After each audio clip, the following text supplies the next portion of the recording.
অর্ণব নামের একটা ছেলে ঢাকা বিশ্ববিদ্যালয়ের একটা মেয়েকে নিয়ে কিছু বাজে মন্তব্য করে, তাকে ওড়না ঠিক করতে বলে, কিছু কটু কথা বলে। এর কারণে ছেলেটাকে পুলিশ ধরে নিয়ে যায়। পুলিশ থেকে আবার ছেলেটাকে কয়েকজন ছাড়াই আনে এবং তাকে ফুলের মালা দিয়ে বরণ করে নেয়। এখন এই যে যে ছেলেটা এই কাজটা করলো, সে কি অন্যায় অপরাধ জেনে বুঝে করছে? আপনি সেই ছেলেটাকে যে প্রশ্ন করেন, সেই ছেলেটা বলবে যে সে সমাজের ভালোর জন্য, সেই মেয়েটার ভালোর জন্য এই কথাগুলো বলছে। এবং ওই যে যে তাকে ছাড়াই আনছে যারা, তারাও কিন্তু একই কথা বলবে। এবং আমার বিশ্বাস যে বাংলাদেশের বেশিরভাগ মানুষই এই একই কথা বলবে যে অর্ণব ছেলেটা খুব বেশি ভুল করেনি, খুব বেশি অন্যায় করেনি, বা সে ঠিকই করছে। বরং মেয়েটার একটু সচেতন হওয়া উচিত ছিল, বা একটু শালীনভাবে চলা উচিত ছিল। কিন্তু এই কথাগুলো বলবে কেন? বা আজকের প্রেক্ষাপটে, আজকের সমাজের প্রেক্ষাপটে এই কথাগুলো কি মানায়? দেখেন, আমাদের সমাজ অনেক বদলে গেছে, আমাদের লাইফস্টাইল অনেক চেঞ্জ হয়েছে, কিন্তু আমাদের কিছু ভাবনা, কিছু চিন্তা সেই সনাতনী আমলের রয়ে গেছে।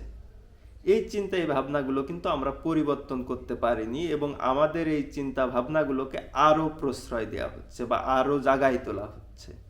আমাদের দেশের যে ধর্ম প্রচারক বা ইসলাম প্রচারকরা আছে, আমাদের ধর্ম যারা প্রচার প্রসার করার জন্য চেষ্টা করে, তারা এই বিষয়গুলোকে আরও বেশি গুরুত্ব দেয়। আমাদের সমাজ কেমন হওয়া উচিত, আমাদের নারীদের কেমন চলা উচিত, আমাদের পরিবেশ পরিস্থিতি ভবিষ্যতে কী হবে, বর্তমানে কী আছে, অতীতে কী ছিল, এই বিষয়গুলো তারা সবসময় প্রচার প্রসার করতে থাকে।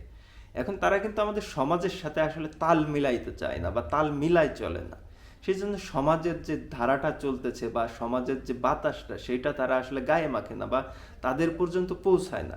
তারা বলে, কিন্তু তারা দেখেন পরিবারেও কিন্তু তারা যা বলে সেটা অ্যাপ্লাই করে না। আমি অনেক আলেম দেখছি বা অনেক মৌলবি দেখছি যারা মানে ওয়াজ মাহফিলে বলে, সমাজের বিভিন্ন ক্ষেত্রে এই কথাগুলো বলে। তাদের পরিবারের মেয়েরাও কলেজে পড়ে, বিশ্ববিদ্যালয়ে পড়ে, বা কাজ করে, চাকরি করে, এটা কিন্তু করে। তারা নিজেদের ভিতরে এগুলো অ্যাপ্লাই করে না, কিন্তু সমাজ কেমন হবে সেটা তারা কিন্তু বলে বেড়ায়। আর তাদের কথাগুলো কিন্তু আমাদের সমাজের যে সাধারণ মানুষ, বিশেষ করে অর্ধশিক্ষিত, অশিক্ষিত, মধ্যম শিক্ষিত, এই টাইপের মানুষগুলা একদম মগজের ভিতরে নিয়ে নেয়, এবং তারা যা বলছে এইটাকে সমাজে অ্যাপ্লাই করার চেষ্টা করে। তারা মনে করে যে সমাজ যদি নষ্ট হয়ে যায় বা সমাজ যদি খারাপ হয়ে যায়, তাহলে আমাদের ধর্মকর্ম করার কোনো জায়গা থাকে। আপনিও যাইনি দেখেন, আমেরিকা, ইউরোপে, কানাডায় আমাদের অনেকের অনেক আত্মীয় স্বজন থাকে, তারা স্থায়ীভাবে বসত করে। সেইখানকার পরিবেশ পরিস্থিতি কিন্তু অত বেশি ভালো না, বা অনেক খারাপ। কিন্তু সেইখানে যারা বসত করে মুসলমানরা, তারা কিন্তু আমার হিসাবে তুলনামূলক আরও বেশি প্র্যাকটিসিং মুসলিম। তাহলে তারা কিভাবে করে? আর তারা যদি পারে, তাহলে আমাদের বাংলাদেশ তো সে তুলনায় অনেক আমরা ভালো আছি, বা অনেক ভালো পরিবেশ, তাহলে আমরা পারবো না কেন? আমাদের সমাজ এখন কেমন হওয়া উচিত? দেখেন, আমাদের মেয়েরা এখন আমাদের পুরুষদের সাথে তাল মিলায় কাজ করতেছে। বাংলাদেশের অর্থনীতি বলেন, রাজনীতি বলেন, সকল ক্ষেত্রে মেয়েদের গুরুত্বপূর্ণ অবদান আছে। এখন তারা যেহেতু ঘরের বাহির হয়েছে, তাদেরকে কিন্তু ঘরে ঢুকাই ফেলা আবার সম্ভব না, বা এটা কঠিন একটা বিষয়। এখন তারা যেহেতু সমাজে আছে, ঘরের বাহিরে আছে, তারা কাজ করতেছে, বা তারা আমাদের অর্থনীতিতে, রাজনীতিতে, সর্বক্ষেত্রে অবদান রাখতেছে। এখন তাদের কি মানে উপর জুলুম করে বা জোর করে কিছু করা সম্ভব কিনা, বা আমরা কি আদৌ সেটা পারবো কিনা? এখন আমরা যদি পারতাম বা পারার আমাদের ক্ষমতা থাকতো, তাহলে হয়তো আমাদের মেয়েদের ঘরের বাহিরই হইতে দিতাম না। এখন যেহেতু বাহির হয়ে গেছে, এখন তো ওদের উপর জোর করে আসলে কোনো লাভ নেই। কয়েক বছর আগে আমরা ফ্রি মিক্সিং নিয়ে একটা টপিকে আসছিল, যে বিশ্ববিদ্যালয়ের মেয়েরা যাত্রার সাথে মেশে যা তা করে, এটা সেটা বিচ্ছিরিভাবে প্রচার করা হয়েছিল। এমনকি আমাদের বিভিন্ন সময় আমরা গার্মেন্টসের মেয়েদেরকে বেশ্যা বলছি, আমাদের বিশ্ববিদ্যালয়ের মেয়েদেরকে বেশ্যা বলছি, বা আরও বাজে কথা বলছি। কিন্তু তাতে কি তারা থেমে আছে বা থেমে গেছে? আপনি দেখেন যে বাংলাদেশে এখন যদি আপনি কোনো যমুনার চরে খুবই হতদরিদ্র মানে পরিবারের মেয়ে, সে যদি বিশ্ববিদ্যালয়ে পড়ার সুযোগ পায়, বা সে যদি কোনো মেডিকেল কলেজে পড়ার সুযোগ পায়, সে কিন্তু এখানে বসে থাকবে না। আপনি তাকে যত দোহাই দেন, সে কিন্তু এখানে বসে থাকবে না। এমনকি সে যে কোনো ওয়েতে তার লক্ষ্যে পৌঁছানোর চেষ্টা করবে। এটা হচ্ছে। আপনি এর বিরোধিতা করতেছেন, আপনি সোশ্যাল মিডিয়ায় পোস্ট করতেছেন, আপনি সমাজে বলতেছেন, কিন্তু আপনার ঘরের মেয়ে যদি যখন সুযোগ পাবে ভালো কিছু করার, ভালো কিছু দেখানোর, তখন কিন্তু তাকেও আপনি আটকায় রাখতে পারবেন না বা আটকায় রাখতেছেন না, ওই পরিবেশ পরিস্থিতি নেই।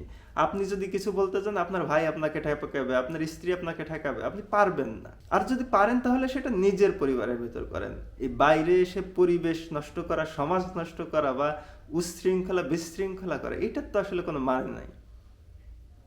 সুতরাং বোঝার চেষ্টা করেন যে সমাজটা এখন কোন ধারায় চলতেছে, কোন নিয়মে চলতেছে, আমরা কোথায় ছিলাম, কোথায় আসছি এবং ভবিষ্যতে আমাদের লক্ষ্য কি।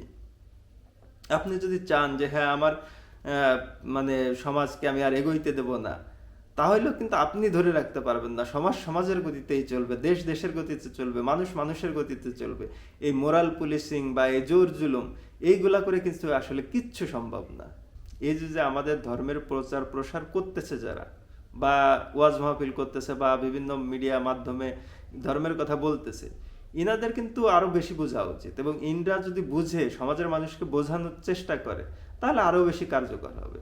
ইনাদেরও বুঝতে হবে এবং সমাজের মানুষকেও বুঝতে হবে যে কোনো কিছু কারো উপর জোর করে চাপাই দেওয়া যায় না, বা জোর করে অন্যের উপর চাপাই দেওয়া যায় না। যদি কিছু জোর করা যায় সেটা হচ্ছে পরিবারের ভিতর, সমাজের উপরে জোর করে লাভ নেই, বা রাষ্ট্রের উপরে জোর করে লাভ নেই। এতে বিশৃঙ্খলা এবার বাড়বে, এতে কোনো মানে সমাধান আসবে না, আরো মানে ধর্মের বদনাম হবে, সমাজের বদনাম হবে, মানুষের বদনাম হবে। আপনি যদি করতে চান আপনারও বদনাম হবে। সুতরাং এখনই সতর্ক হন এবং এখনই সবাই আসলে বোঝার চেষ্টা করি, এবং কোনটা সঠিক কোনটা ভুল, সেটা যেটা সঠিক সেটাই আমরা গ্রহণ করি।